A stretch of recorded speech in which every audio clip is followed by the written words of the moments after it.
கோவை பூ மார்க்கெட் பகுதியில் இந்து முன்னணியினரின் சார்பில் நடைபெற்ற விநாயகர் சதுர்த்தி விஜர்சன பொதுக்கூட்டத்தில் பாஜகவின் தேசிய பொதுக்குழு உறுப்பினர் அண்ணாமலை உரையாற்றி வருகிறார். இந்த காட்சிகளை தற்போது நேரலையில் பார்ப்போம். எப்படி காவல்துறையினுடைய கையை கட்டி போட்ட பிறகு எப்படி அவர்களால் ஓட முடியும்?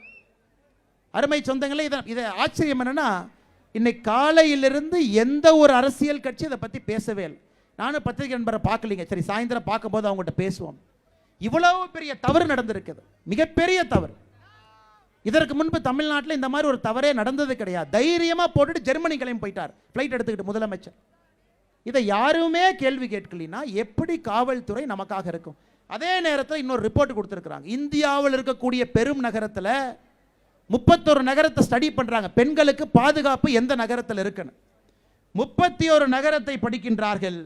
சென்னை 31 நகரத்தில் 21வது நகரமா வந்திருக்கு. சென்னையில் பாதுகாப்பு என்பது இந்திய அளவில் பெண்களுக்கு குறிப்பாக 31 நகரத்தில் 21வது நகரமாக சென்னை. அந்த NARI மத்திய அரசு நடத்தக்கூடிய சர்வே பெண்கள்கிட்ட கேட்குறாங்க, அம்மா நீங்கள் பாதுகாப்பாக உணர்றீங்களா?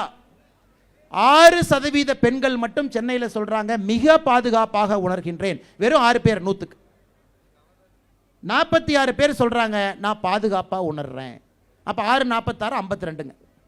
மிச்சம் 48% பெண்கள், அதாவது 2 பெண்கள்கிட்ட போய் சர்வே எடுத்தீங்கன்னா அதில் ஒரு தாய்மார் ஒரு சகோதரி சொல்றாங்க நான் பாதுகாப்பாக உணரலைங்க, எனக்கு அந்த ஊரில் பாதுகாப்பு இல்லை.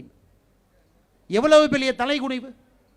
இந்தியாவில் இருக்கக்கூடிய 31 நகரத்தில் 21வது நகரமாக நாம் நிற்கிறோம். அன்பு சொந்தங்களே, எதற்கு இதெல்லாம் சொல்கிறேன்னாங்க, இன்னைக்கு ஒரு வண்டியில் காவல்துறை அதிகாரி போகிறாங்க, ஒரு வண்டியில் கான்ஸ்டபிள் அவங்க நிற்கிறாங்க.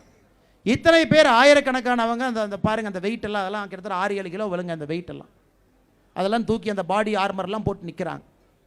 அதனால் கலவரத்தை ஏற்படுத்துவது இங்கே இருக்கிறவங்க யாரும் இல்லைங்க, கலவரத்தை ஏற்படுத்துவது அரசு தான்.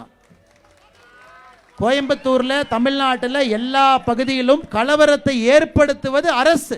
அதற்கு பலிகடா யாருன்னா காவல்துறை பலிகடா. இந்த மாதிரி டிஜிபியை போட்டிங்கன்னா 8 பேர்த்த நீங்கள் தள்ளி வச்சுட்டு 9வது ஆளை போட்டிங்கன்னா எப்படி காவல்துறை டிசிப்ளின்டாக ஹைரார்க்கியா ஒருத்தர் சொல்கிறது இன்னொருத்தர் கேட்பாங்க? அந்த பொறுப்பு டிஜிபியினுடைய பொறுப்பு பதவியேற்கக்கூடிய விழாவில் முதல் 8 பேர் போய் பங்கேற்கலாம். எப்படி மூஞ்சி பார்த்து ஒரு மீட்டிங்கில் பேசுவாங்க? இதுதான் தமிழகத்தினுடைய சட்ட ஒழுங்கு லட்சணம். இதெல்லாம் நம்ம கேட்கணுங்க. இதுவும் நீங்கள் ஓட்டு போடும்போது யோசிச்சு போடணும். அதாவது வரக்கூடிய டிஜிபி இவருக்கு ஆகாதாமா இவங்களே நினச்சிக்கிட்டாங்க. இந்த டிஜிபி எஸ்பியா இருக்கும்போது டிஎம்கே காரனை சாராயம் காத்தனோட பிடிச்சாங்க அந்த அம்மா, அப்போ இந்த அம்மா வெளிவை. இவர் லாட்ரி வித்தவன் இந்த அம்மா பிடிச்சாங்க, இந்த அம்மா வெளிவை. அப்படியே 8 பேர்த்த கழிச்சா எத்தனை பேர்த்தையா கழிப்பீங்க? நீங்களே யோசிச்சு பாருங்கம்மா. இப்படிப்பட்ட ஒரு லட்சணத்தில் ஒரு அரசு இருக்கிறனால தமிழகத்திலே சட்டம் ஒழுங்கு எப்படி இருக்கும்? இன்னைக்கு கடைசியாக இது விநாயகர் சதுர்த்தி நிகழ்வில் இதையும் சொல்லணுங்க. ஔவையார் அம்மா ஔவை பாட்டி விநாயகர் அகவல்ல பாடியிருப்பாங்க. பாலும் தெளிதேனும் பாகும், பால் கொடுக்குறேன் விநாயகருக்கு, தெளிந்த தேனை கொடுக்குறேன், வெள்ளை பாகு கொடுக்குறேன், பருப்பு, இவை 4ம் நான் உனக்கு கொடுப்பேன், நான் உனக்கு கொடுக்குறேன். விநாயகரே திரும்ப நீங்க எனக்கு என்ன கொடுக்கணும்னா முத்தமிழ் 3ம் நீ எனக்கு தான் அவையை பாட்டு கேட்கிறாங்க. இந்த 4 நான் கொடுக்குறேன் படைக்கிறேன் உங்களுக்கு.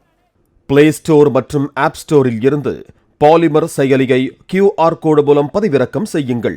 செய்திகளை உடனுக்குடன் பெறுங்கள்.